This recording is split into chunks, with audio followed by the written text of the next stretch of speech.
اب میں کم از کم یہاں سے نکل بھاگنے کی کوشش تو کر ہی سکتا تھا۔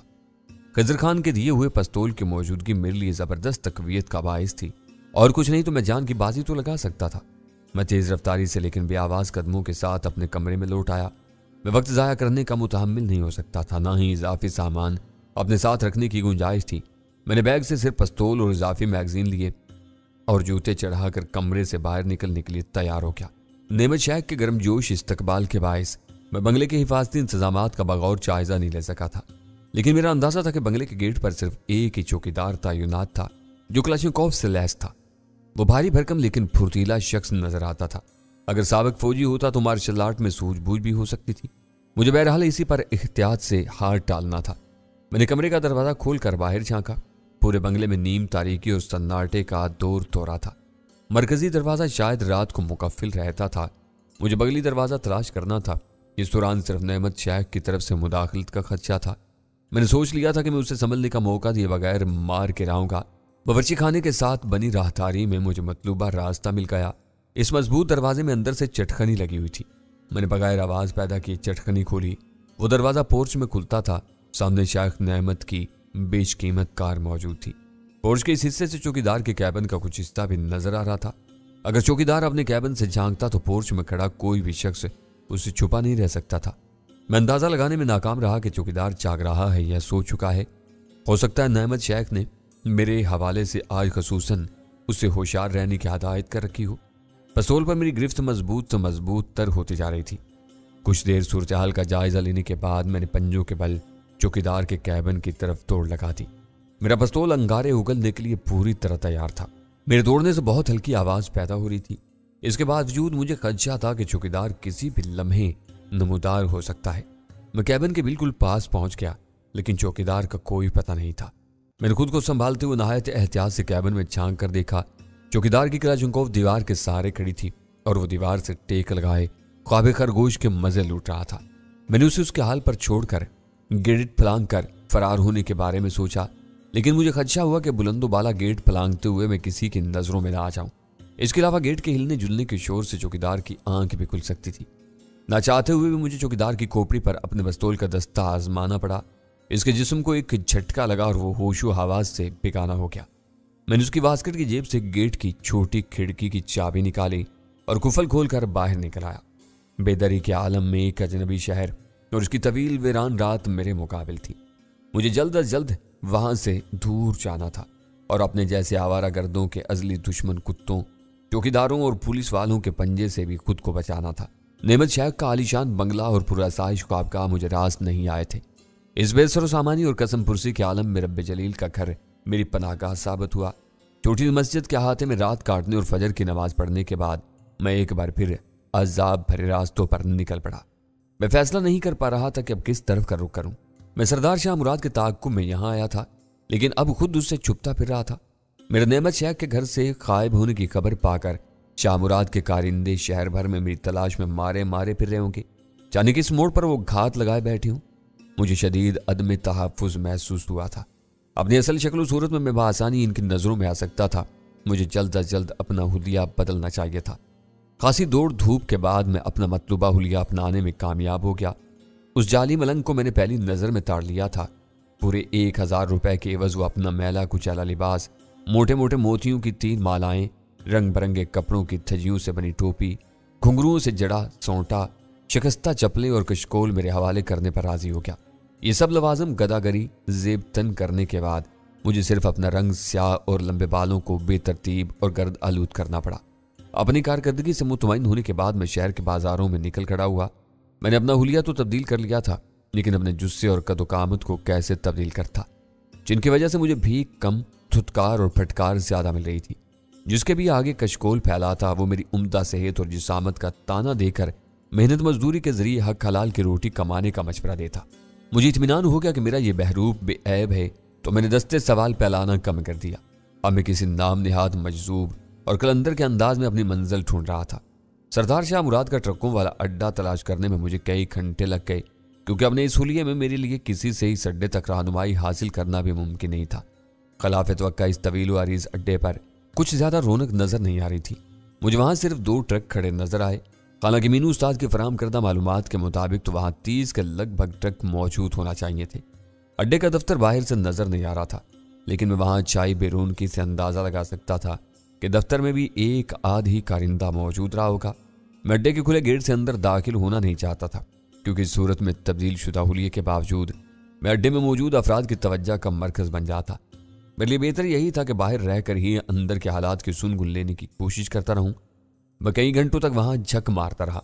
سورج ڈھلنے سے ذرا پہلے ایک نشئی ٹائپ کا ادھیڑ عمر شخص گیٹ سے برآمد ہوا اور گیٹ پر بھاری بھرکم تالا لگا کر ایک طرف چل پڑا۔ اس کی چال ڈھال اور حلیے سے صاف ظاہر تھا کہ اس کی مالی حالت بہت پتلی ہے۔ وہ شاہ مراد کا کوئی اہم کارندہ نہیں ہو سکتا تھا، چنانچہ میں نے اس کے تعاقب یا نگرانی کی ضرورت محسوس نہیں کی۔ مجھ پر سخت مایوسی اور بیزاری کا غلبہ طاری ہو چلا تھا۔ میرا اتنی صحبتیں جھیل کر کوئٹہ آنا بیکار ثابت ہو رہا تھا، الٹا اپنی جان کے لالے پڑ گئے تھے۔ رات جوں جوں گہری ہوتی جا رہی تھی، چھوٹے بڑے ریستورانوں پر بھی بھیڑ بڑھتی جا رہی تھی۔ میں جس علاقے میں موجود تھا وہاں ٹرک ڈرائیوروں کے پسندیدہ چارپائی ہوٹلوں کی بہتات تھی۔ مجھے سخت بھوک لگ رہی تھی، لیکن بھکاری کے حلیے میں کسی ہوٹل کی چارپائی پر قبضہ جمانے میں مجھے جھجک محسوس ہو رہی تھی۔ بالآخر میں ایک ایسے ہی ہوٹل کے قریب ایک دکان کے پختہ تڑے پر جا بیٹھا اور ہوٹل کے بہرے کو بلا کر اسے کھانا لانے کی ہدایت کی۔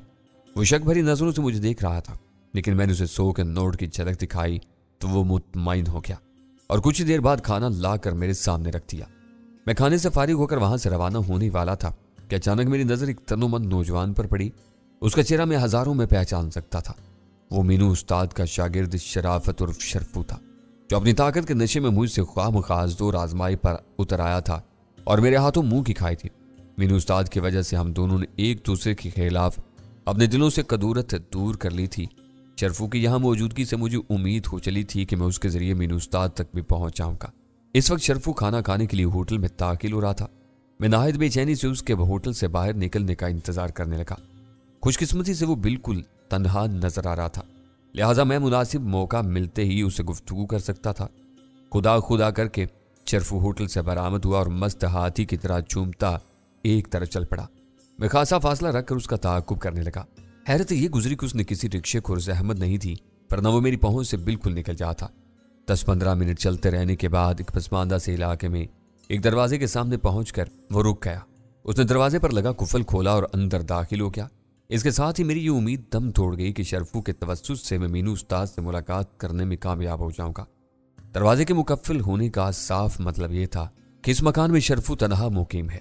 اسی مایوسی کے زیر اثر میں واپس پلٹ جانا چاہتا تھا، لیکن پھر مجھے خیال آیا کہ شرفو کم از کم مینو استاد کا موجودہ پتہ تو بتا ہی سکتا ہے، لہٰذا میں نے اس سے ملنا ہی بہتر سمجھا۔ دستک دینے کے چند ہی لمحوں بعد دروازہ کھل گیا۔ توقع کے عین مطابق شرفو مجھے اس حلیے میں قطعاً نہیں پہچان سکا۔ ایک خستہ حال ملنگ کو رات کے اس پیر اپنے دروازے پر پا کر اس کی پیشانی پر بل پڑ کے، ہاں کیا بات ہے؟ اس جیسے گرم دماغ شخص سے میں نرم رویے کی توقع تو پہلے ہی نہیں رکھ سکتا تھا، چنانچہ میں نے بہتر یہی سمجھا کہ اس کا غصہ بھڑکنے سے پہلے ہی اپنی شناخت کرا دوں۔ ارے یار شرفو، تم نے مجھے پہچانا نہیں، میں غلام سعید ہوں۔ غلام سعید؟ اس کی آنکھوں میں الجھن کے تاثرات ابھرے۔ اس نے اس بار غور سے مجھے دیکھا۔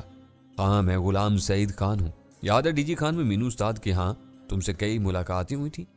حیران ہونے کی ضرورت نہیں، اس وقت میں نے ایک خاص وجہ سے اپنا حلیہ بدل رکھا ہے۔ اوہ تو یہ تم ہو، میں تو تمہیں بالکل نہیں پہچان سکا۔ اس نے نہایت گرم جوشی سے مجھے گلے لگا لیا۔ یہ کیا حلیہ بنا رکھا ہے تم نے؟ میں تو پریشان ہی ہو گیا تھا، وہ اندر آ جاؤ۔